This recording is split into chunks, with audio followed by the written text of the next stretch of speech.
there's been a lot energetically going on the last week, and I feel like people probably feel like they need help or they need some sort of confirmation of whether or not things are going to roll in their favor. For the divine ones, yes, justice is being served right now. There's people that are going to be stuck in a health crisis because it's their judgment. Um, some people are getting bad karma because they were corrupting other people's mental health and heart chakra. Okay, so there was people corrupting people's heart chakra and throat chakra and the downstairs as well. So for some of y'all, if you can relate to any attacks on those chakras, at least three chakras, whoever was attacking you in those chakras is getting their bad karma. They're manifesting it right now.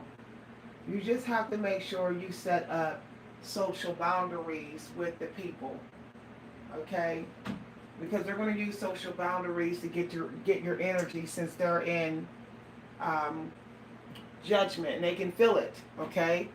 Justice is being served and people can feel it. People are getting their soul ties are being cut, and energy boundaries is being put up, and the angels are helping us to keep those boundaries up. Silence is a superpower right now. I heard be quiet about your plans. Don't advertise your plans. Even if you feel tempted to, don't even say a word. I got that if we are going to even do like a new group or new YouTube, like don't tell nobody. Because some people are where they're stuck. At this point, they know it's their karma. I got a download earlier that some people are trying to buy their way out of karma. I don't know who that download's for. It might be somebody on this channel. You cannot buy yourself out of karma. Okay? You can't pay off Horus. You know, Horus is the transformation angel. You can't pay him off to not have the transformation. Because bad karma is also for a transformation that you manifested through character and behavior, sabotaging of other people's chakras, and you get your energy back. So then you are chosen for a transformation, whether it's bad or hard or what. I'm talking to the low vibrational people who that download may be for. You cannot pay off Horus. You earn your way after Horus. You earn your way into heaven, into an abundant transformation through good deeds and being in help and being of good service and being good for society. But you cannot pay Horus to not have the transformation. When you try to buy your way out by like giving people gifts and money and stuff who you have hurt, even if you're putting donations on their channel and you know you robbed their channel, that's like you're trying to pay for Horus. If you're trying to give that person money, you're trying to pay Horus, you know. And I'm getting into this because I have decided to speak like my ancestors. I heard that earlier about what would your ancestors do. My ancestors studied the stars. The Native Americans studied the stars. The Native Americans also believed in the underworld and all of that. They had their own names, but before the Native Americans, in ancient Egypt times with the black pharaohs, they did believe in the underworld angel Horus. People are thinking they can pay that angel off and avoid their transformation. But it's not going to happen. You have to go and repent to the person that you did wrong. People think if they just say, God forgive me. See, that is the religion belief. That came after customs. Before European invaded America, land and soil, and took over, there was something called customs. And customs is what it was worldwide, where everybody had their own custom spiritual practices. When it was around that time, we the later day kings thought they can buy their way into heaven. They thought they can pay horse to not be in a judgment of slaving their own people, enslaving the children of their own siblings. But they found out that it didn't happen when they could not get the respect of their people, so they weren't going to get in heaven. And they know this because that's why their pyramids was robbed by their own people, robbed their pyramids and stuff. That was their karma. Even when you pass, you still get karma, even on the other side, even on this side. Even when you're dead and you can no longer speak on this earth, the karma still has to continue until the energy is that was sent to the people that you hurt, until that energy is fully sent back to you, whether on the other side or while you're still alive. The only way to get an appeal of the judgment angels, to get an appeal, is to repent to the people as well that you have hurt. Because every time you do dirt in this world, you hurt a person. You cannot do dirt without hurting a person. If you commit adultery, you hurt a person. If you rob some building, you hurt a person. If you gossip, you hurt a person.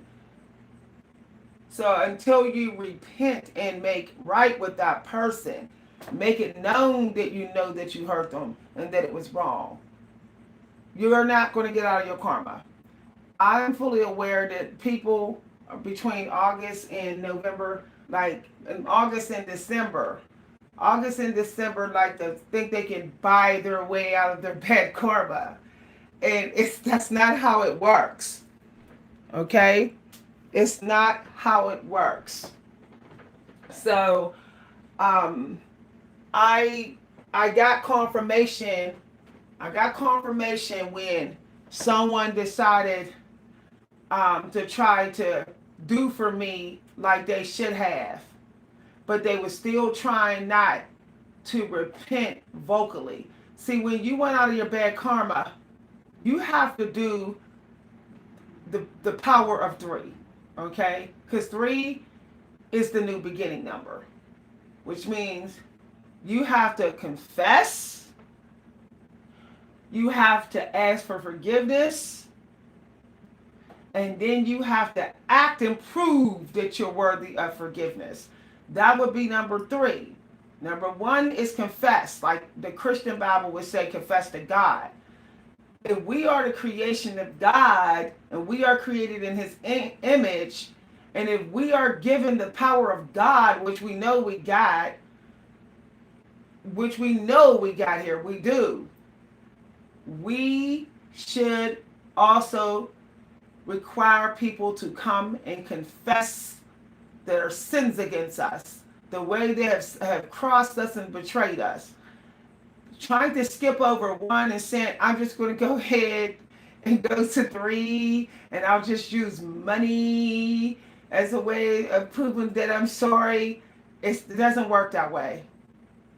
And even if you're not sure that you will be forgiven, you still have to do the 1, 2, 3 step. You know, like there is a 12 step for alcoholism recovery. There are steps for forgiveness.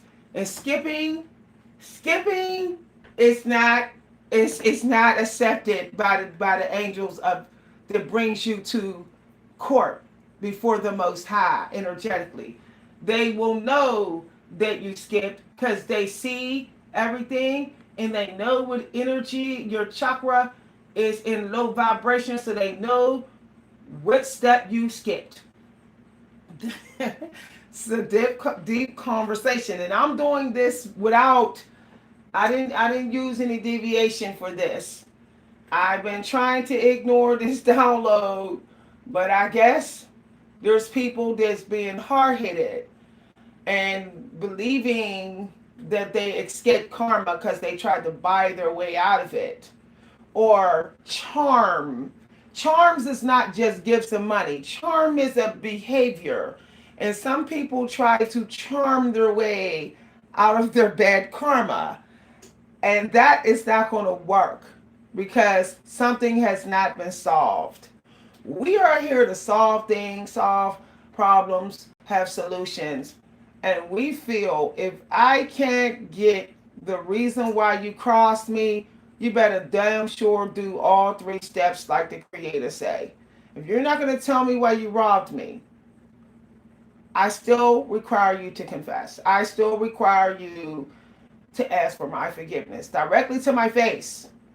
I still expect you, and I'm saying this in hope for y'all will say this to yourself. This is where you don't get tricked. Say, I am not going to give to you because the creator would not give to you if you didn't do those three steps. I'm not going to give to you, but what I'm required to give to you. If you are my child, I'm only required to protect you, to feed you, and educate you. If you disrespect me by not taking those three steps, I'm not required for your wants, for your desires, for your moments of heat, and for your moments of grief. You're grieving. My compassion for your grief is earned when you have betrayed me and not confessed. There are people who are stuck in grief. They will forever be stuck in grief because they refuse to confess to the people that they hurt. They want to get over their own personal hidden grief, all while they're leaving someone else in grief with no confession, with no apology. They're living in delusions that they think they can do that if it will continue because the creator demands balance. So until they confess and take all three steps, their own personal grief is going to disturb their peace. And the person that they crossed who they didn't confess to, the creator is going to put them on all different kind of paths to be able to survive their grief, to be able to cope, to be able to move forward, to be able to not let the grief hold them down. So whether or not people confess and take all three steps, the other person is still going to be pushed energetically and spiritually gently by the angels to still have forward movement without that confession. So the only person that truly stays stuck in a situation is the person that refuses to take the three steps.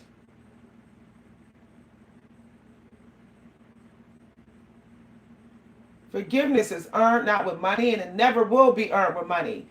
It won't. Even when people close their eyes at night, they still say, well, yeah, this person gave me a car, but I still feel the way I do, and I still don't like what they did. And they still acting nonchalant about it. So it's never going to wound. It's never going to close all the way. Because we're entering heavy karma season, it is important to be mindful of any tricks, energy tricks. And I'm saying this as well because I noticed that the masculine energy, especially the masculine, feminine energy, meaning the men that are feminine in ways that act, that be nicer to men but meaner to women, those type of men, that their energy is struggling and they're in judgment. I'm not saying every man on earth, but the insensitive, disrespectful men who like to lie and got jealous and envious energy, envious of women. If you're a man envious of women, if you're envious of the power of women right now, and you're envious of their purpose, and you're envious of their beauty, and you are envious of how they grind or their side hustles, your karma, your bad karma debt is going to be heavy. It's being judged. Energy's being judged right at this moment. The women, the feminine energy is breaking their backs to help. When I went, everywhere I went, the women are like, I got this, I got you, I got this. And the male energy is doing negative energetic influence. And it's very sad. The only masculine energy that I'm sensing that is not suffering with groundedness, it is the earth energy. It is the men who are educating. It's the men who are blessing people. It's the men who are about business, professional men. Those men are in a high vibration right now. The men that are about investments and about keeping their home organized, picking up some of the work, and not treating their wives like slaves, those men are in high vibration. The men are called right now to pick up some of the work since the women are like busting their butts right now. And it's sad that the feminine energy is being slayed the hell out right now. It's very sad. It's very sad, y'all. It's very sad. Everywhere I go, I see the men just hanging around, blase, blase, blase, running their mouth, acting like they got all time in the world to, to just throw darts and all of that, while the women are busting open boxes and counting money and running prescriptions to people. I mean, it's woman after woman rushing and all of that, while the men are just taking their good old time. It's very sad. I had to tell a family member recently, I tried to push through. I tried to do their job, some of their job and mine, and I ended up almost in urgent care yesterday. I almost ended up in the hospital yesterday. And I had a female doctor tell me, don't try to push through. If you're tired, you're tired. Your heart, I literally had a female doctor tell me that my heart was trying to compensate. My heart was literally overworking itself, trying to do so many different stuff because the male energy in my family's not pulling its weight. So I said, F it. I'm not cracking the whip on myself no more. And I hope some of y'all women are listening to this. My family came pretty close, very close to possibly losing me yesterday. This is the realest talk. But I'm highly intuitive, so I listened to my angel guides, and when they told me to go to the clinic, that's when I knew. I said, okay, I see what's happening. And I noticed the male energy was self-sensationalized and real arrogant and grandiose and real just trying to hog all the energy. It was like really sad. There was no compassion from none of the men at the clinic.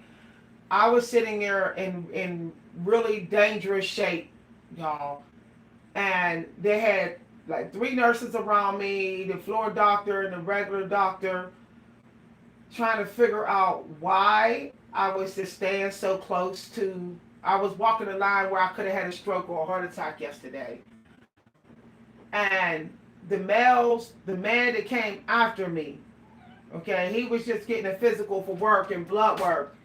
He was projecting irritating energy because he had to wait for them to care for me when I was in dangerous condition.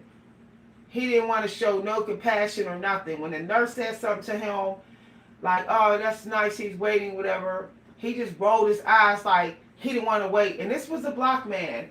I was just really shocked. He see that they're trying to do everything to keep me from being rushed to the emergency room, and he's sitting up there with an attitude and a dirty look on his face. This was yesterday, and it was really, really sad. I really sad that there was no compassion from none of the male energy, no matter where I went, and there was none. The men was just lazy on the job where I went, and real loud and grandiose when I went to the gas station today. And when I felt like I had to protect my energy from masculine energy this past week, I got confirmation. I'm not picking on the men. I'm tired of men playing the victim all the time. They could talk about when the female energy is struggling. I should be able to talk about when the male energy is struggling. It seemed like only males can talk about the male energy struggling, but everybody can talk about the female. Well, I am a woman of color, And I'm going to talk about the male energy when I see that it's messy in my own race. And it's messy right now. I'm just saying. I'm just saying. The ones that about business is running their own business, their energy's not messy. The men that's in that energy, their energy's not messy. But the ones out here dating and the ones out here all married and cheating and lying and covert and stuff and being all sneaky with sneaky plans and stuff, their energy is low vibe. The men that's sitting up in their home, and the men that's working in these grocery stores, and the men that's working in these hospitals, their energy is low vibe. Period. And I'm just saying this. Y'all know sometimes I talk about the female energy. I just did last week. The female energy was funky as hell a week and a half ago. It's a lot of funky feminine energy a week and a half ago. But now the male energy is real funky. I think that just because the creator got a certain type of energy and abundance coming to us, don't mean you step into narcissism. I got a dog download earlier that said some people that I heard some people don't know that it's trifling to say to only say praise God when they got stuff, when they get material things, or when they start a new business and money come through.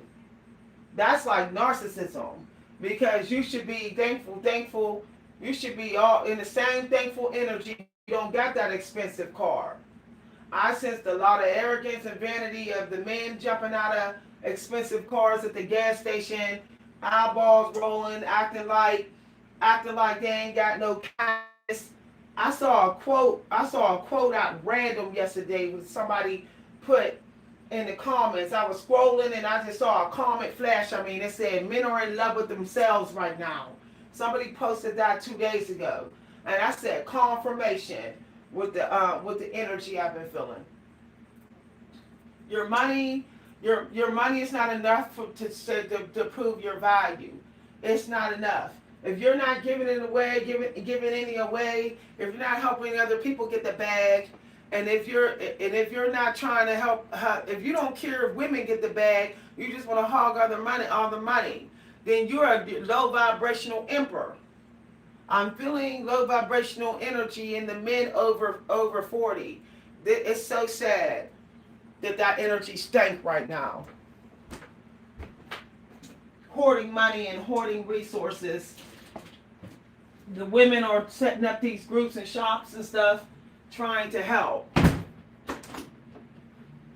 They're covered in favor because they're not the gender that's being fired. 350,000 African American women was laid off, and now the men think, one up on you. Some of these greedy, hungry, materialistic dudes think they're safe now. Think that women got a bag, or women got to twist their arm now to get stuff. Those men is about to get heavy judgment. Justice is rolling in the favor of feminine energy. I felt it, and I checked the oracles. Best thing in masculine energy can do right now is have some compassion for the female energy who is trying to help other women who are struggling. If you don't got no help for the feminine energy right now, just stay out the way. Y'all know sometimes I do videos speaking the truth. Some people are not. I'm a medium. I'm a natural, powerful medium. In the world of psychic life, my palm literally says medium. So when I sense and I get a feeling of the energy and the cosmos out here, I'm right.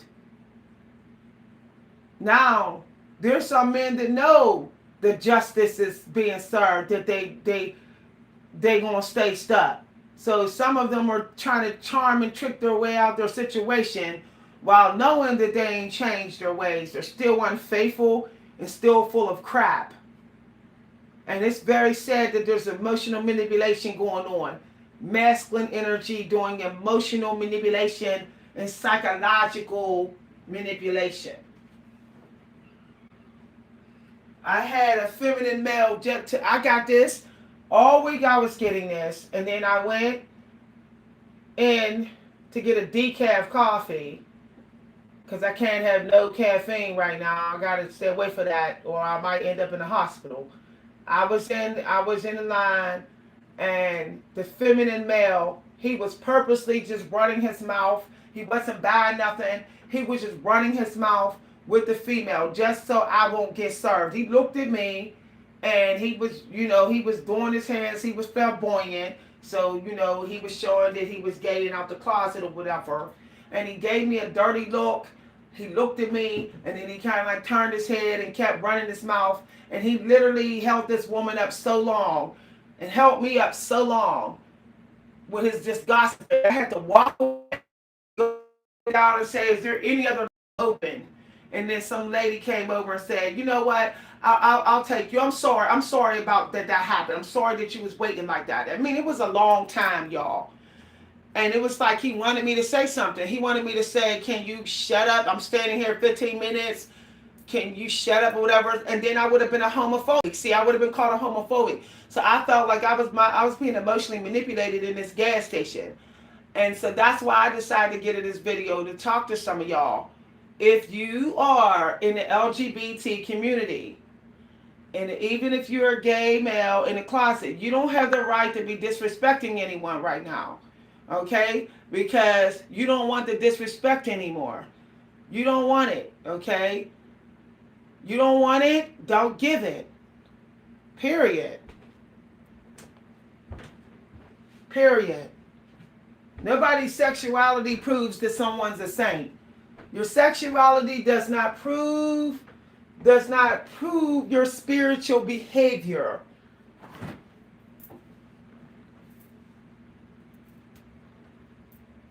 The insecurity of your looks and beauty with whatever gender and sexuality you choose, nobody deserves that projected on them 7 a.m. in the morning. I'm talking to the masculine energy. And feeling like this is your season. Oh, this is Virgo season. I don't know where that came from, where people think that this is just male season, with the Leo and the Virgo, but that it's also the season of working women who are trying to get other women in shape, women who are trying to get other women out of bondage. Women who are trying to clear the path and help other women feel loved and appreciated. This is also the season for those women. Trying to help other women with their self-care. And they need to be able to do it in peace. Women do help women. Not all women just sit around and watch other women suffer. And right now, women are like trying to help each other because we know the devil is coming full throttle for the feminine energy. Has been for the last year or so. But this has been predicted. If we're going to go with this Christian Bible, it literally predicted these times, how the feminine energy would be under attack. And how the masculine feminine energy will be attacking feminine energy. And it's really getting out of hand. To the point where I didn't even want to talk at the clinic yesterday. I said, I'm going to just stay quiet. Because I don't want to get into it while I'm at a serious health risk. There was a black guy that was beeping the door real frantically. The beeping the door of the clinic I was at, it has a high security system because the area that it's in. And he was like looking at me like beeping man, and I was like, no, I'm a client. I can't beep you in. If I beep you in and you somebody dangerous, they will hold me responsible for every patient that gets hurt in this place. So I looked at him and I said, I can't. And he got an attitude. And I'm like, just because you black like me don't mean you safe, that you sane. I'm not the security guard. And he saw that I was in the patient section. So finally, when they beeped him in, finally, some white man walked down the hallway, a patient, y'all, because he had his patient papers and he was checking out. He let him in, and I saw the clinic receptionist lady like look, like who did that? She kind of like looked over. And he gave me a dirty look when he came in. I said, "Sir, I can't let you in. I'm not security, and I don't know if you're safe or not. I wasn't going to be responsible if something happened in here."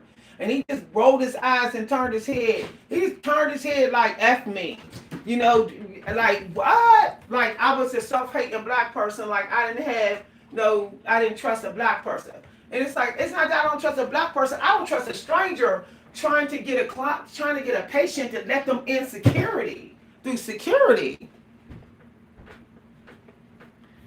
But it was like it was really wild the fact that the white dude looked at me and was like, oh, he gave me that look like, oh, you got a problem with black men, so I'm gonna go ahead and open this door. And I'm like, you're a patient, you're not allowed. It literally says wait for the security secretary to beat you in. It literally says that right at the buttons. But what gets me is that the women, the woman that was supposed to beat you in, I could tell she didn't want to get into it with them. I could tell she wasn't happy that he beat that man in. So, because that was a huge safety risk. That's 2 men standing here with 3 women standing there, okay? And the man wasn't even confirmed first that he could get in. So that became a high-risk situation. And I was just like, wow. Men call themselves sticking together, but you're breaking the law, though. You're breaking the health law. You're breaking the clinic law. You want to prove that we men can stick together no matter if I'm white and he black. But you literally beeped in a complete stranger and you're not security. I was highly upset, y'all. Especially when I was in where the clinic is at, it's in a high crime area, gunslinging area. So it was like, okay, this is dangerous. We know we have mass shooters and people are literally doing stuff like that. That's why these mass shooters feel too comfortable. That's why they know that it's easy, because they know someone's always going to show some unnecessary compassion and beat them in, rather than following the law.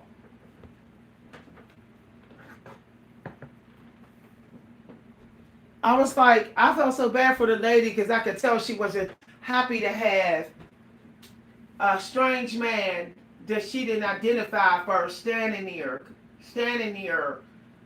And I'm standing there, and another nurse standing there, a nurse is standing there, and we just sitting down ducks. I started to get up and just walk down the hall and just roll, like, because this man hasn't been identified.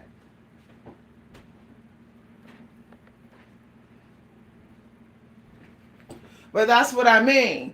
I was wrongfully profiled by both of those men, all because I followed the rules. I was thinking about everybody's safety, every sick person's safety in the clinic.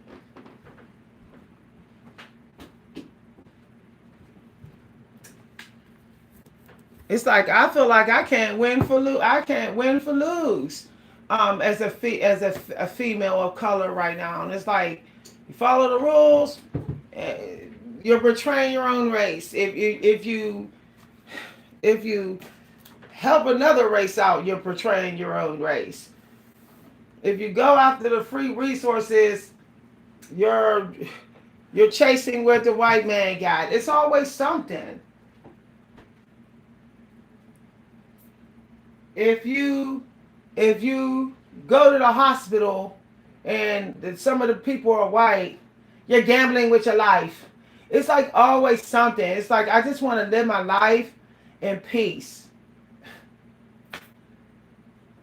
Like I want to be able to go to a clinic in a place that's not far from me and not be gaslighted and say, oh, that's why you should have just went to an all-black clinic. Not everybody live near an all-black clinic. Not everybody is just chasing that no matter how far it is. Not everybody want to spend extra gas, Uber fare, and not everybody insurance is accepted everywhere. So I just think it's ridiculous how much gaslighting is done to the feminine energy.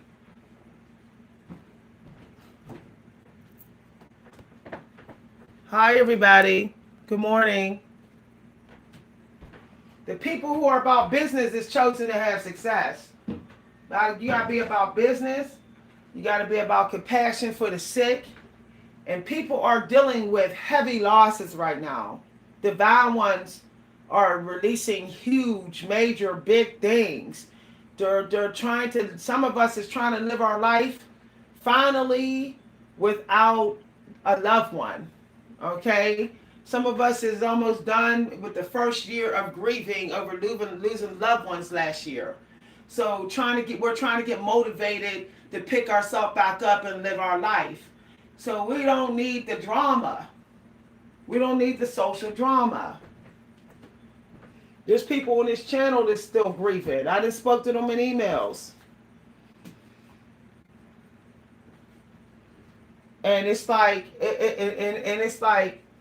you know, going into the holiday season, knowing this year you ain't going to have a loved one, or you're not going to have the career you had last year, seeing that you have to take a whole nother risk. Let's get real here, y'all. It's very emotionally taxing to take new risk. It's like the fight or flight feeling when you first start is tremendous. Okay, there's a tremendous weight on you to do a good job. You know, we hear all the people that guided us. We hear our dead loved ones that told us that we could do it. So the pressure is on. So we don't need anyone draining us while we're taking leaps. I took a leap this morning. I took a leap in something that was speaking to my heart, my soul, and I decided to go. And when you take leaps, the money and everything comes in much slower at first. So it's tremendous gratitude energy you have to give. This means you have to be careful of all other trifling activities. You have to avoid trifling activities. It's going to affect your gratitude energy. So I'm avoiding materialistic people. I find that when you take leaps, stay around stoics. Like if you're taking a leap, you're better off getting you a stoic friend. Because all the other people are going to remind you, the people that's real materialistic is going to remind you of how far they've come versus the new leap you're taking. And it becomes toxic then and competitive. I saw people checking out each other's cars and everything. I was like, this is ridiculous. It's literally leap season and start a new business season and all that. And they worried about what somebody got last year or the year before. Worry about what you can get the last half of this year. Hi, everybody. Oh, thank you very much. Thank you very much, Antonella. Yeah. Y'all, the devil tried to take my life yesterday, but I caught the devil. Devil tried to take my life, y'all. And when I did my own little personal oracles, I saw I was being protected. So my intuition is being used to warn me, sound alarms right now.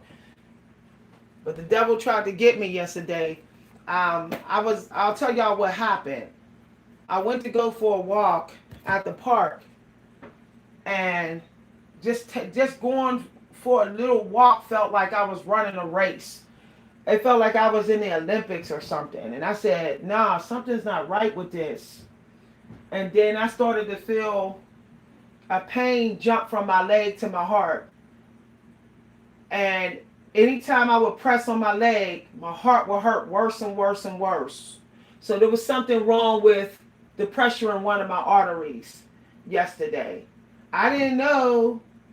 I didn't know that one of my arteries wasn't getting enough oxygen. I didn't know that. I just knew that I just knew something was wrong pressing on somebody's leg and then their heart hurt. So I had called the urgent care and they said come in right now or go to the ER. Okay. So I managed to get in. I was moving real slow. By the time I got there, sweat was dripping from my forehead. I was sweating so bad in the cold clinic, and that I could barely even like breathe. They had to bring me like ice cold water, and the two nurses were standing there just watching me as the doctor was coming to see me. This was in the hallway, and my chest started to hurt on its own, like kind of like real bad. And I grabbed my chest. And then that's when they just rushed me back, and I was in stage 3 of stroke. I was in stage 3, and if I would have tried to push myself through that walk, I probably would have dropped dead. The doctor said the level of your pressure, how hard your arteries is working, how that pressure through your artery. She said that's why you felt the pain from your leg to your heart. That's the artery. Normally it's an artery. She said you felt that way, and your heart was trying to compensate the pressure to keep, and you was trying to push through, but you can't push through. The doctor literally explained it in medical terminology. Said you can't push through when your arteries are oxygen starved. And so I said, how could my arteries be starved? How could that be? She said, from your previous blood work, we noticed that your blood cells were kind of iffy on the level, and your enzymes and was not good. So you must have very low red blood cells right now. It was kind of low when you were here last time. So she said, once your red blood cells get too low, it's like lack of oxygen coming through your arteries. And then what that does is your heart starts to try to basically work for you regardless, and then it sends your pressure up, and then your pressure keeps going up as your heart's trying to still work without the oxygen, and then you get into like stage 3 blood pressure if it's not treated. So they had to hurry up and get me out of stage 3 yesterday, and I was there for hours, y'all. And when I left, I was in stage 2.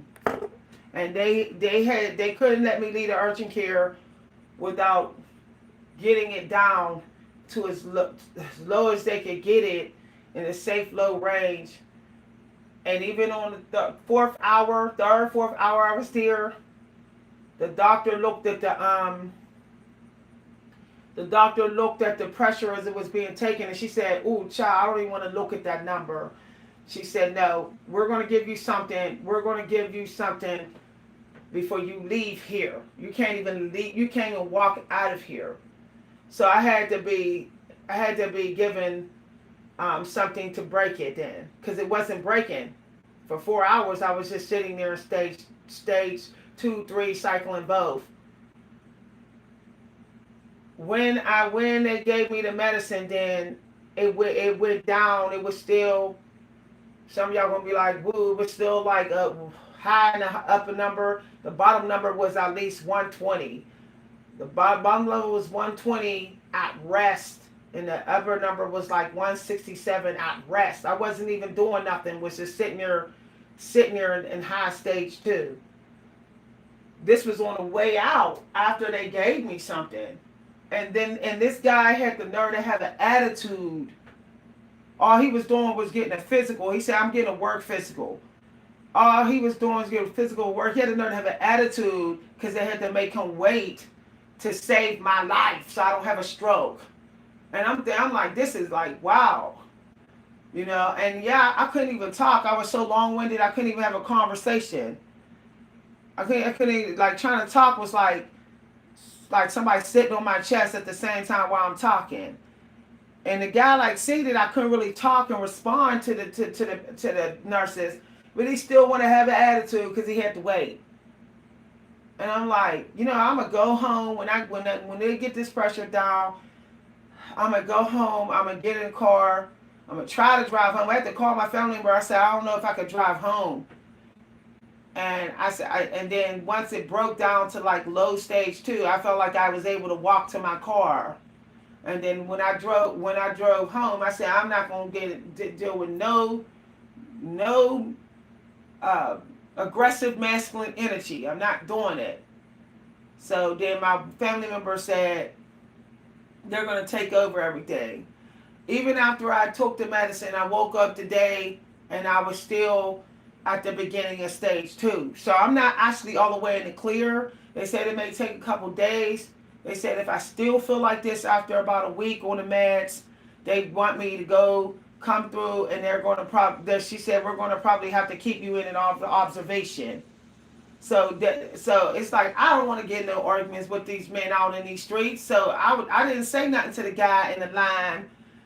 I said my pressure is still like bottom stage 2, so I'm not getting an argument with this. I'm not. I wanted to go about my day still, at least get a little walk in, because she said walk a little bit, but don't push through right now. Don't try to push through. So that's what the African doctor told me. And so I'm sitting up here on strong blood pressure medicine, and I didn't even cause it to myself. It wasn't like I was in here like soldering it up or something. This is the result of a health problem I always had through losses of red blood cells. And it created this problem. So I ended up having to be on something also for my blood cells. I think it was, they said my iron like depleted because of the low red blood cells. So I had to be on iron pills. But I have to wait for the phone call because she said if my blood level is too low, then they got to do something about that too. So they can't let me walk around with such loss of blood. So I'm waiting to hear back from the laboratory on my blood amount. And I had to deal with toxic masculine energy at the clinic.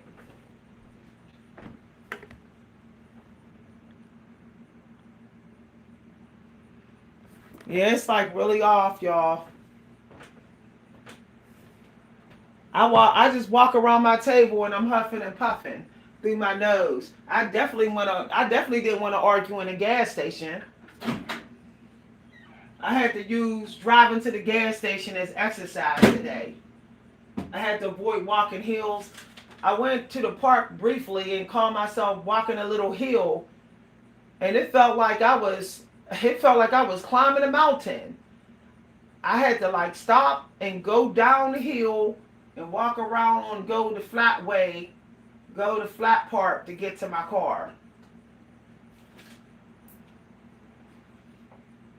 It's just sad, like people never know what somebody else is going through. So people need to just, you can't be, I tell people, just can't be nice to strangers. Just avoid strangers. Like, you don't know what they're going through.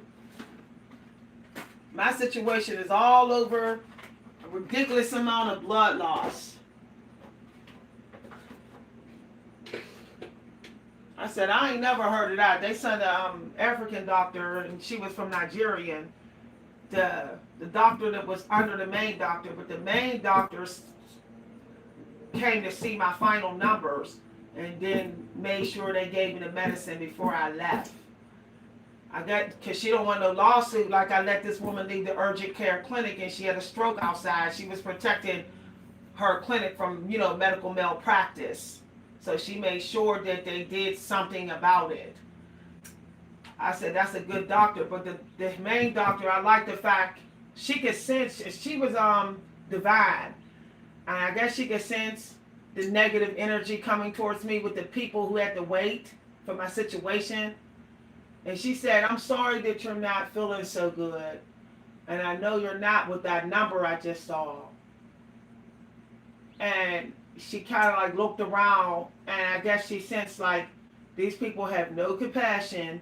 They're coming in for a physical. because there was a part of the clinic, there was the rush urgent care part, and then it was like you can get work, physical, whatever. But it's like, I guess they worked their money, their job made more than somebody's life.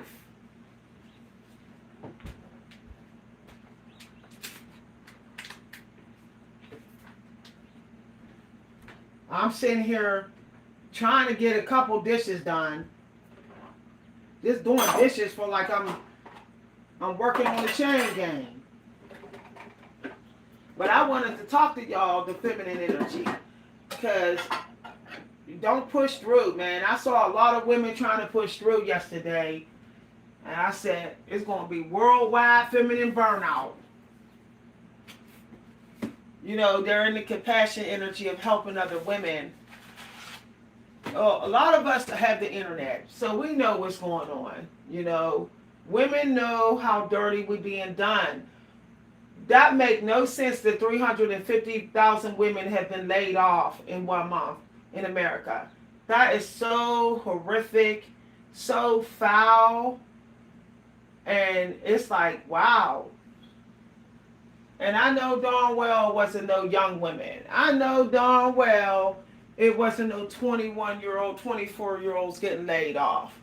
This is starting to be ageism and genderism, and it's really out of hand. I know these jobs wasn't running through laying off the real pretty 20-something-year-olds. They weren't doing that because they want them here for entertainment. They was laying off the women 30 and over. Now y'all see the problem with Kevin Samuel's community. Be careful what y'all wish for and support. Okay, poo travel downhill. Y'all might have glorified that. Y'all might have glorified that or whatever. But let's think about, I'm not saying all of y'all, I'm saying some people that might be watching it still might be Team KS or toxic masculinity. Glorify that, but it's strange that Martin Luther King and Malcolm X didn't glorify that. It's strange that John F. Kennedy didn't glorify that. They wasn't glorifying none of that because they had daughters and kids. They had sisters.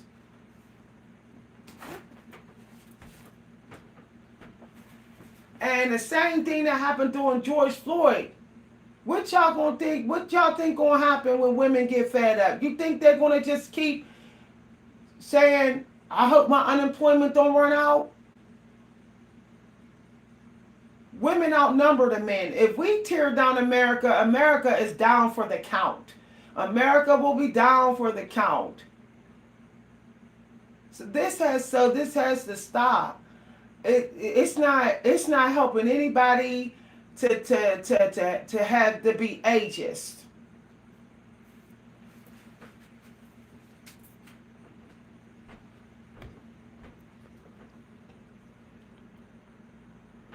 It's like it's so sad. And you know, it's funny how when women do somebody wrong, it's World War II. It's the most horrific thing when someone's mama do them like dirt. People can't stop talking about it. But when their dad do them like dirt and did Big Daddy and their dad's doing their mom like dirt, it's not a big deal.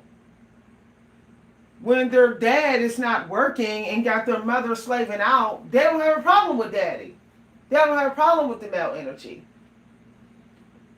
I see it right in my own family. Got dead big daddies, but don't got nothing to say.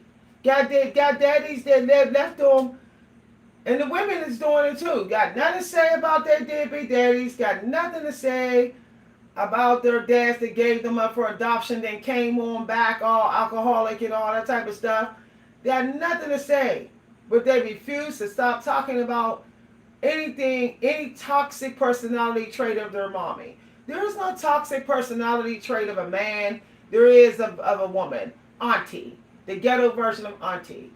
This is getting dangerous, and I'm telling y'all, the oldest energy on this earth was female energy. The oldest body found. The original priestess were feminine. were female, even in the Viking culture, not just in Africa. The original priestess, even in the Vikings culture during the custom time period, they were women. And this can't continue without heavy judgment. And the men that think they're safe, oh, the odds is in my favor now, that I'm safe, they don't understand that the karma is that you subtract years off your life when you think all you got to think about is money. I don't give a damn about a woman. All I care about is money, money, money, cars and money. I don't care. I don't have to respect a woman because I got plenty of women to get any casual sex and any woman out here. But we forget the casual sex comes with secrets. Casual sex comes with people who don't give a damn what they give you. They just want what you got. So all this glamorizing, I got my money, so I'll just have any woman I want. I can dog any older woman out. I'm safe. You're dogging your earth energy out. You're dogging your throat chakra. You're dogging your heart chakra. You're dogging your genitals out. You're dogging your lungs out. All the huffing and puffing and acting like energy bullies and karma bullies and stuff. You're dogging your lungs out.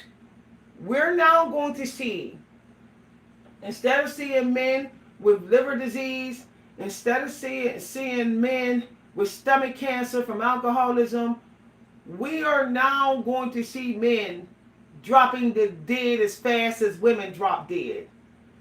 We know that women rule the drop dead situation. We're going to start seeing men dropping dead. I'm telling y'all no lie. Women glamorize being nourishers no matter what, if they were battered and bruised, no matter if they were slaved out on the job for crumbs, so they drop dead. Men, I'm not in that energy. I'm just working harder and smarter. I'm just working 5 businesses. I'm just having sex with 5 different women because I can afford it. When you drop dead, you're going to see that you can't afford it. Y'all, I'll be telling the truth. Being celibate because you're chasing money, no fab to chase money. And I don't have to be nice to women because I don't need their vagina because I'm celibate. I'm putting all my energy into making money. You're putting all your energy to be selfish, to be self-absorbed. I talk to the men sometime. I do. Because I'm a woman who don't choose to be celibate because I want to be closer to God. Because celibate or not, I'm being closer to God. I'm not having casual sex. My casual sex days is over. I'm not interested in fornicating, none of it. It's over. It's over. And it's been over. I know it's not safe. I know it's not safe. That's the thing. That's the thing. I know it's not safe. It doesn't matter if it's fun. It's not safe to jump in an ocean of sharks. So it's not safe to do that. And it doesn't matter if I can afford it. It doesn't matter if I got the looks or the muscle or the firmness or the youth. It's not safe. We have to start thinking smart. Even as black people, it's not safe to hang out with people that want to do dirty street business. It's not safe. It's not safe never resting. It's not safe not wasting our life for 2 days. That's not safe. We was meant some days of the week to just be a child. All we doing is have fun. We ain't thinking about money at all. We got popsicles in the icebox. We don't need money to get energy. I got popsicles. Just fun things. Fun things. I understand that my race don't like to see the whatever race they think they oppressed them still having as much as they had in the 1950s because they feel like that they're still being cheated. But you can only make this system give you but so much when it wants to and how it wants to. And you don't have no control of that. You can work harder, smarter, whatever, of any race. You have no control over somebody giving you the money in the amount you deserve. So working harder, smarter, and longer, it's not for your benefit. Okay? Whatever this society decides to give you, you make do. You make do. I think that a lot of people would be kinder and happier if they would just have stoic vacation time. You know, like people vacation. You know, solid food vacation, stoic vacation time. I think I'm gonna spend 7 months. I'm just gonna be a stoic. That's it. I'm not gonna care what somebody got. No, I'm not gonna care to have what they got. I'm not caring about none of that. I'm just gonna be me and my books and my fun time and my family and my barbecue and traveling and having a good time and talking and being wise and doing creative stuff and contributing to society just to contribute. I'm gonna go ahead and do that 6 months. Maybe I'll be less sensitive to the negative energy that I can't control. Maybe I'll be less sensitive. I'll be more sensitive in my judgments of other people who happen to be a gender or race of somebody that did me wrong. I won't be so quick to judge them because I've been in really good energy for a while being a stoic. You know, if you're quick to be negative about random people or gender, like, yeah, I knew it. I knew they was going to be that way. I knew it. She black woman. He black man. She white man. He white man's white woman. If you in that energy, it's because you don't have enough of your own personal happiness. That's what it is. It probably enslaved mentality where you're working and working and working and working and working yourself to death. People that are having fun and having laughs, they ain't even thinking of jumping on stereotypes all because something happened between them and a stranger. They don't even want nothing to do with the stereotype toxic groups up on YouTube. They don't even want to be there. They want to keep the feeling of free spirit and of childhood joy. They're trying to protect it. I got a download that said this is just SHIT. Y'all, I was walking at the park today and I got this is just HIT because I saw how so important it is. People find it so important to have SHIT. So important that they won't even sit in the park. They just walk up the stone part, okay?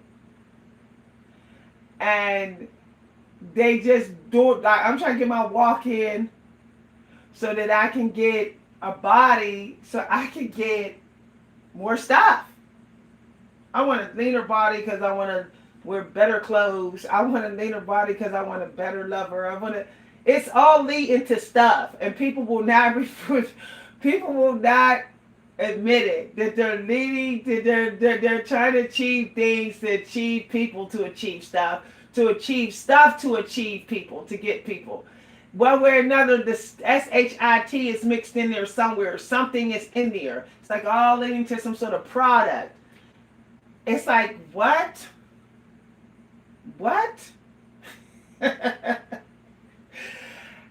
It's like literally wild that on a deep subconscious level, a lot of us are literally trying to get things for things, trying to do things for things, and some of us don't even realize that's the real reason. Our subconsciousness is hiding the reason from us, the original reason, or we're just in such deep denial that we're believing the lie when we say we're just doing this for our health. I feel like this, if you're just doing this for your health, why do you need people to know and see it? Like, seriously, like, writers write, okay? Prolific writers write. And they say, I'm sharing it, but I'm not writing this because I want to get $1 million. I want to get a best-selling book so that I can get that fancy car. This is why prolific writers are so brilliant, because the end cheese has nothing to do with getting something. It has nothing to do with that. And I think that we have been warned about that, needing to get something. We've been warned about that, and we ain't listening. Like the movie Bird Box, okay? That movie literally is telling us, like, if all hell broke loose, you're not going to care about none of those things. But why do we need all hell physically to literally break loose, where our lives is literally on the line, where we can be murdered in an instant, for us to stop glamorizing just doing stuff because we know we secretly want to get things?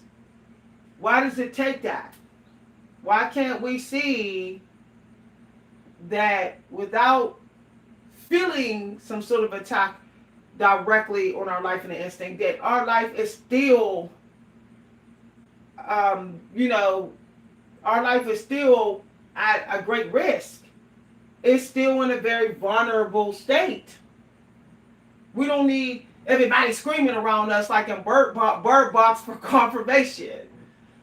You know the trauma and the suffers you see with other people and you've gone through, and how these struggles just keep on coming back. So that, different struggles are the same. So why can't we have the mindset like Bird Box, that this is just stuff. This is just stuff, that what matters is the activities we can do. The activities we can do and who we doing it with. That's it. That's it. And we got food and shelter. That's it. That's like literally it. Like, what is a newer house going to do? What is that going to do? Ain't no home better than the outside. Like, like your brand new home. I'm just talking to some people. Your brand new home, because if you're starting a new business, there's obviously something that you want. If you're taking a leap, there's something that you want. The wanting is not the problem, but wanting out of ignorance and wanting something out of ignorance and not knowing that you're living the delusions of its value, of its true value. Now that's a problem. Having a nicer car is not going to improve your life. It's not. Traveling by feet will improve your life more than owning a car. Owning a home is not going to improve your life like being able to pay a couple $100s a month and letting somebody else fix the house. Okay, that's to improve your life, because then you don't have the burden of the house on you. You don't. You're just renting this little room, and you're not expected to keep up with environmental things and all that type of stuff with that property. You're literally more free. Okay, freedom is abundant. The feeling of freedom, more freedom with your energy to use in other good ways, that is literally abundance. To be able to say, well, I can straight up leave this little apartment, and I can leave this little apartment and send my check in the mail to the landlord, and I don't have to go back there. I don't have to worry if it's falling apart. I don't have to worry if I got squatters or anything. I can just go ahead and just keep checking the mail, and camp out somewhere else if I want to, or whatever, or be out here just roaming around all the time and not care. So be careful what you're glamorizing. It might seem glamorous because you're like, it's my house, I make the rules. You still make the rules in your house when you're renting it, in your apartment. You're just not making the rules on whether you can damage it. And why do you need the right to damage property? You shouldn't be damaging your property at all. And what do you need to update a property? If it's clean, if the walls is not peeling, if it's not bug infested, if it's plain, it's working for you. So what is the problem? The outdoor is better anyway. Our ancestors' home was the outdoor. It was not the tent. The tent was just a way of hiding from the beast when they were at night. That's all. Being able to cloak themselves. while they sleep. That is it. That was not home. So it was a way of sleeping and healing yourself in secret. That's all that it was. Other than that, it was unnecessary. Hi, everybody. Stoics don't want to own no home. They don't want to own no home. Marcus Aurelius inherited a home. Marcus Aurelius had people caring for his home. If he had to care for that home, he wouldn't have had it. He would not have it. And in the later years of his life, he actually became a Stoic, and he didn't give a damn about sitting in that house. Marcus Aurelius was outside his house all day, first thing in the morning, traveling, talking to people. He went there to sleep. He went there to sleep and pray. He wrote articles talking about that his home was the land outdoors. His home was his people. He talked about that. But I find that our ignorance is keeping us in bondage. It's the ignorance, okay, of what is true value, worth us chasing. Many of us, we need to chase the outdoors more. Frankly, if we chase outdoors more, these mass shooters would not be so prolific. See, they know where we're going to be. They know that we all like to hang out in the grocery stores all day. We keep going there unnecessary for food we don't need. They know this. Okay? They know that we are sitting in nightclubs all drunk, all inebriated, whatever that word is, all drunked up and drugged up and can't see nothing coming or whatever. They know that. They know this. They know that we are glamorizing, letting complete strangers educate us, going to college for stuff, the degrees we don't need. They know this. When we can literally, most of the stuff that we doing, we don't need to do in an offline college. We don't. We can do it offline. We can do it in library books. You can literally learn on your own through library books and then go take the test somewhere and still get the degree. They have something called the CAP test in Pennsylvania, where it's what you learn, whatever in that field, what you learned on your own. You don't have to have learned it in the college.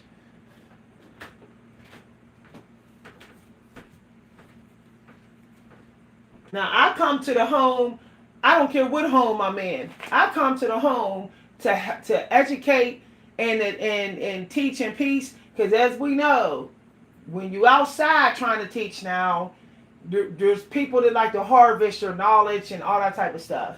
So when I'm doing this, y'all, I come here to help to teach y'all. But I'm eventually going to find me a spot, to share my knowledge with y'all. I'm going to find me a spot that's maybe up in the woods somewhere that's safe, and I can do this.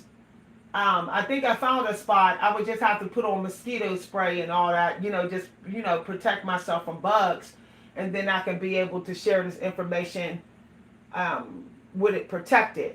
But until then, I got to do this in the home. But frankly, I find it even hard in anyone's home to hear God like I need to. I don't care what home it is. I tried it. Me and my family spent $1,000 to stay in a brand new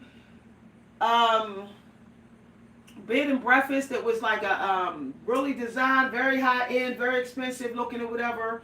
And I could have swore I was going to write my bestseller in there. I could have swore. But it was hard to hear God. Okay? Even though we had maids, servants, we had our own personal chef, or whatever, and still I could not hear God. I cannot hear God the way I can hear God when I'm standing near a window, like when I'm standing on my porch, or when I'm sitting outside. I don't want to have to keep running from outside, inside, just to hear God and say, okay, I'm coming here now and get heard God. It's not about the Zen. I want to hear God with what I brought to the woods. But why do I have to keep going from woods to home? Why can't I just stay there and go home to eat and sleep? That's it. And frankly, I don't even have to eat at home. I can eat outside. I can eat anywhere else.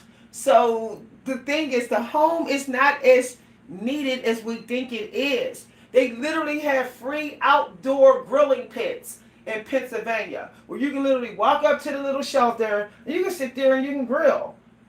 And then you can go on on the walking trail after you eat or whatever. They got a bin, throw your stuff in, and you continue the walking trail. And it's completely free. So really, to be honest, your home is it's really for sleeping in peace, sleeping to be safe. That's it. I wanted to talk about this. I had every intentions of sitting here and using things in my home, but you know what? Come on now. I'm good. I want to be able to use the air that's brought to me, where God has brought me in my windows into this home, but I should not have to count on the air coming in. I should just be able to go to the air and stay there until I'm done with my meeting with God. I do not go home. It is not time to go home until your meeting with God is over. Some of the most brilliant creators were doing the work outside. Van Gogh, Gertrude Stein. Gertrude Stein has been named one of the most brilliant genius writers. She has given life-changing breakthroughs to Picasso, to Gertrude Stein. They all came to her with feedback and enlightenment with their art, and she never, ever, ever wrote indoors. Okay? Her work, her techniques, her writing techniques have been copied and imitated. Even Hemingway copied her. And she never wrote indoors. She always wrote in her car that did not have a roof. The kind that back in them days, you could still just sit in and didn't have a roof. Or she would get out of her car to the animal farm and she would sit around the animals, and that's how she would speak to God. Okay?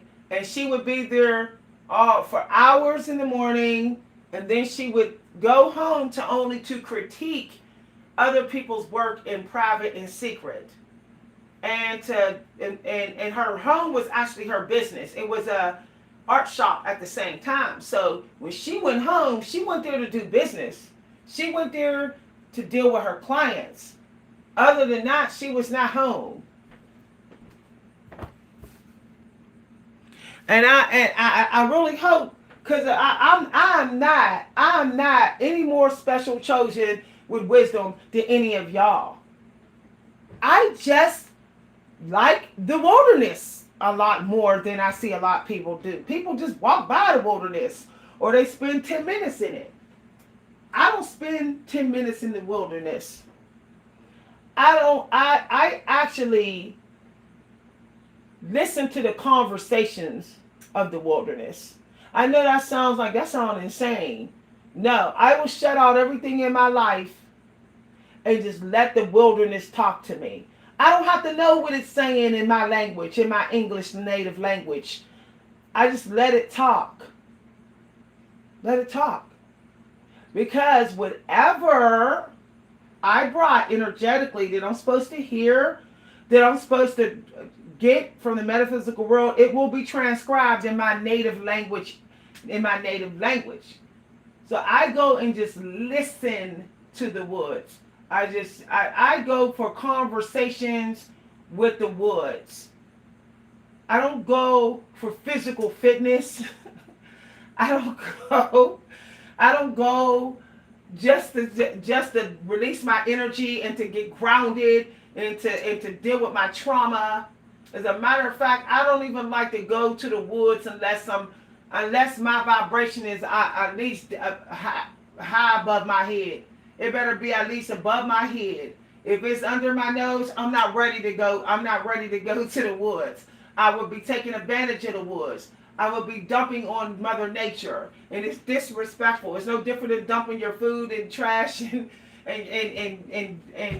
unblessed bones. So I go to just let the wild tell me, on the spiritual world, tell me what I need, so I don't know what everybody else need. Sorry, y'all, if it's hard to talk because of my pressure. What everybody else need, And then I know how I'm supposed to also get my abundance. It amazes me how much people take the outdoors for granted. That it's like really scary. I look around my neighborhood, nobody's out. People go from the mailbox to their house. They go for a walk around the block. They go for a walk through the park. Like, why can't they go visit the park like they would visit their dying grandmother in the nursing home? Grandma's about to die, y'all. She got all the knowledge that we didn't get. Let's go to the nursing home and spend time with her. Why can't we treat the woods like that? The wilderness. Why do we got to turn our house into the woods? All this, put the plants in your house, plant it up your house or whatever. I understand if you're disabled and you're sick and it's, you know, or whatever. So you have your little flower garden or whatever in your house. I understand that, you know, I understand that. But guess what? There's people with no legs that's pushing wheelchairs just to go sit at the park. So the point is, that's still no excuse. That's still no excuse. If you're going to even get a house, you better be glamorizing using the land. Using the land. Otherwise, it's really just a waste. I was like, seriously, I had to tell my family member, why did you stone up the garden? Like, why are you just cutting this grass? Like, what's going on with that? What's going on? Oh, they got TV. They got the internet. They don't need a garden outdoors. They don't need the woods. They got the internet. It's just so wild, y'all. It disturbs me to see so much unused grass. That it's just so much is just for show. It's wow. I see porches used more than grass. Woo! That hit my heart, y'all. That hit my heart. People using their porches more than their grass. Ooh, child. Ooh, I didn't want everybody to see what's on my porch, but then they wonder why they can't have no kids. They can't have no kids. When I had my garden, when I started growing a garden, I noticed that I started attracting kids, and then I started being able to get pregnant. People don't understand that we're all interconnected. We're connected to nature. If you're not in the habit of growing something other than your money, then you can't expect to conceive.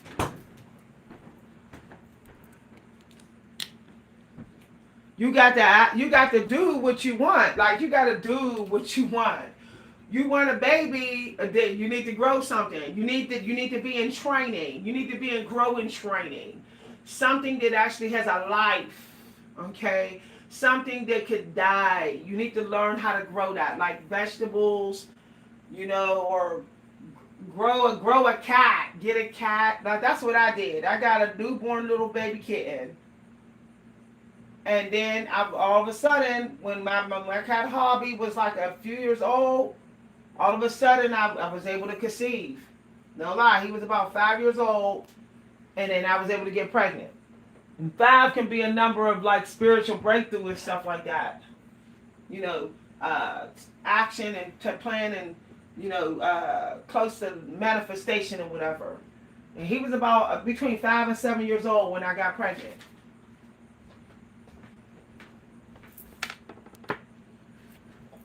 We got a lot of people in here. Hold on, y'all. I'm going to sit down. I got to take my pressure.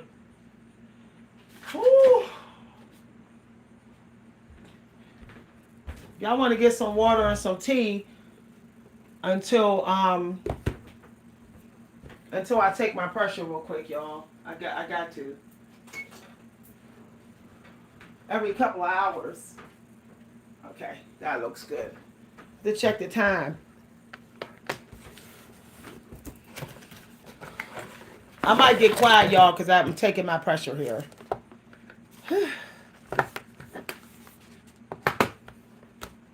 I don't know if it's the heat or what, but I don't know if y'all know how to take pressure with the blood pressure cuff. This is what the head doctor told me, that the tube has to be lined up with your artery. Okay, it has to be lined up for anyone who's not a nurse. If it's not lined up with your artery, then the results ain't going to be accurate. Your arm is upright and the tube is at the top of your arm, close to the top of your arm, and it's lined up with your artery. So, there we go.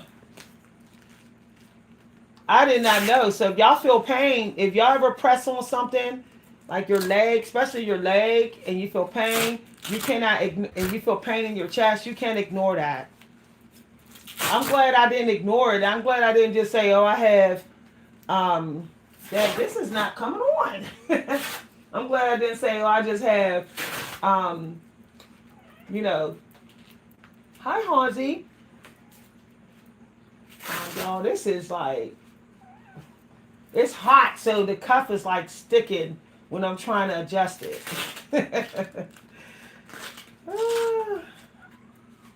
I'm okay, Hansi. No, Hansi's so smart. He's like, Mom, you putting the cuff on. Wait a minute. Y'all hear Hansi? Hansi's intuitive, y'all. He knows. Y'all, I can't get this on. I don't know. I had somebody take it last night. Let's see here. Okay, I finally got it on. Hansi, I'm fine, Bubba. I'm fine, honey. You're jumping and stressing yourself out. I'm okay. Hansi. Bubba. Here. See? I rubbed your head, so you know I'm okay. He don't play about me, y'all.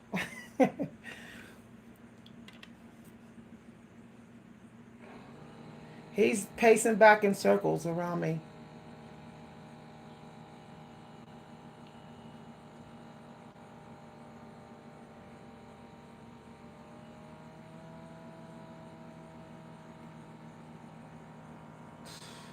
Y'all.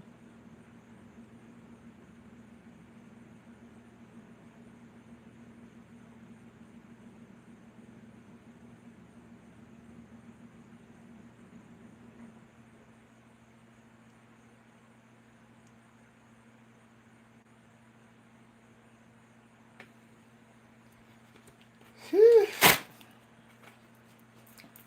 It hasn't gone down.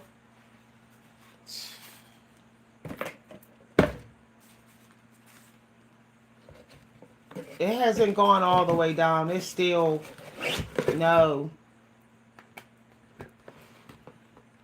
I just gotta make sure it doesn't go back to stage 3.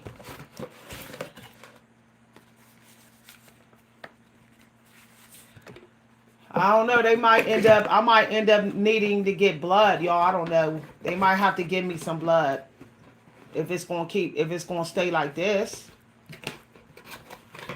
I didn't even eat. I didn't even eat, y'all.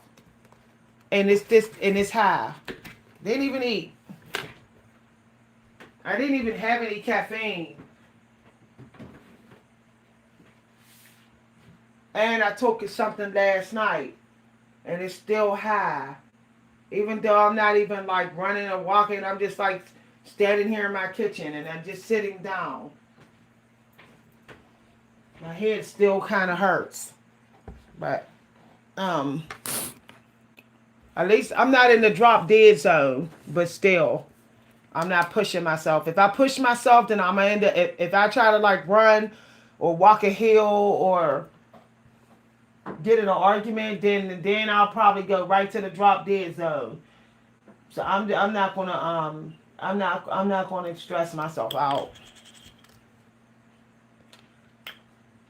I still feel a little bit confusion. Like the information is being processed a little slower at times in my mind. Hansi, it's okay.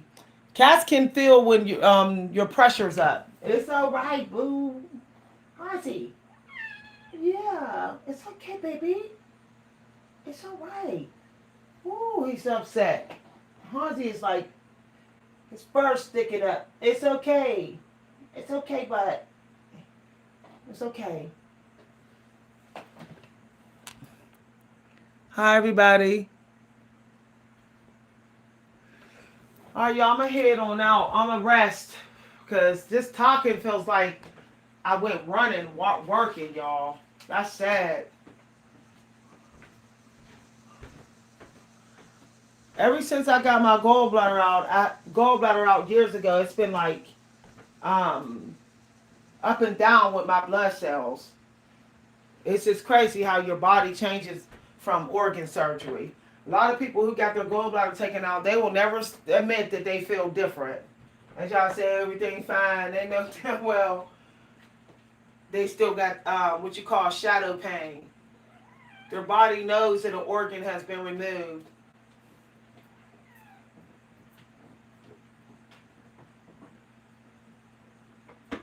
Shoot. And I don't want to fast because I don't want my body cranking up the hormones and cranking everything up because it thinks I'm starving and making it worse. I don't know. It would take like a couple days fasting for my body to actually drop the numbers naturally. But it will probably spike everything first to fight for itself because I'm fasting. So I don't know if I should even fast. Hansi, calm down. Can you calm down, Bubba? Can you calm down? Yeah, I gave you a bunch of kisses. Calm down. Y'all, he's head bumping me over and over and over again. Okay, Bubba. Let me see. Something here. What you got there on your face, Hans? You got something in your fur?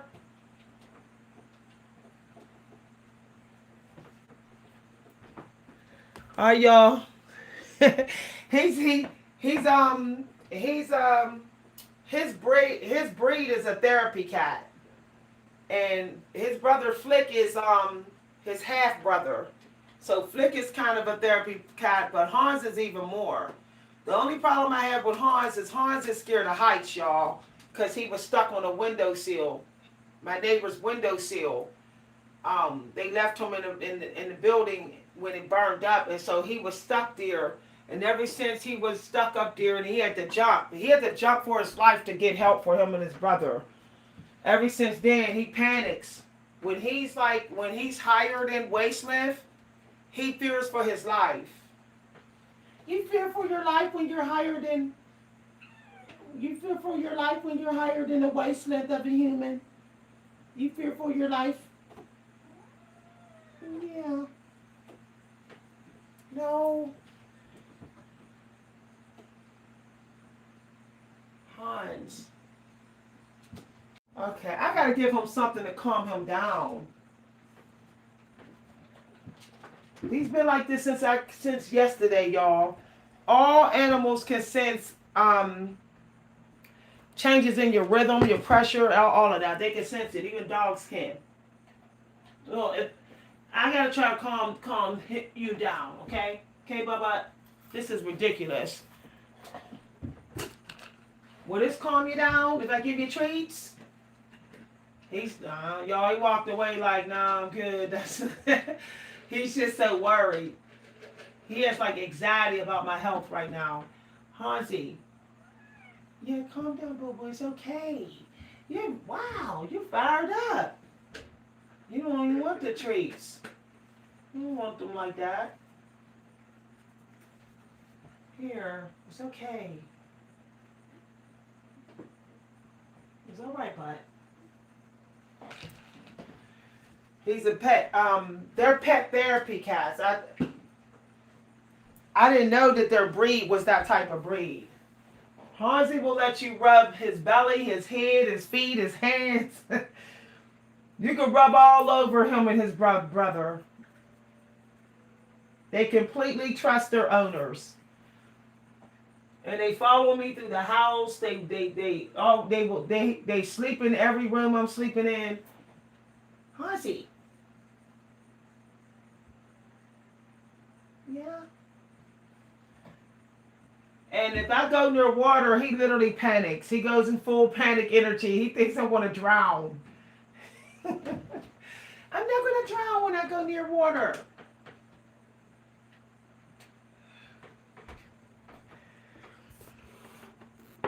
Somebody said he's so cute. He is. But you're so bad though, right? Yeah? Yeah, hi. You say hi. like to talk too. Hansi and his brother are talking cats. They're sociable. You like to talk, huh? You talking cat? I'm not coming in here. Look at he's trying to get me. No, I'm not coming in here. I'm not coming in here. I'm in here. Come on. You need to come in here. I'm not coming in here. He want me to come in here and rub his belly. I'm going to rub your belly briefly, Hansi. Yeah. I just rub your belly for a minute, okay? Just for a minute. No, I'm not going out. You're not going outside. Oh, these cats is like humans. Okay, y'all, I got to get ready to go. I'll see y'all later. Bye, everybody.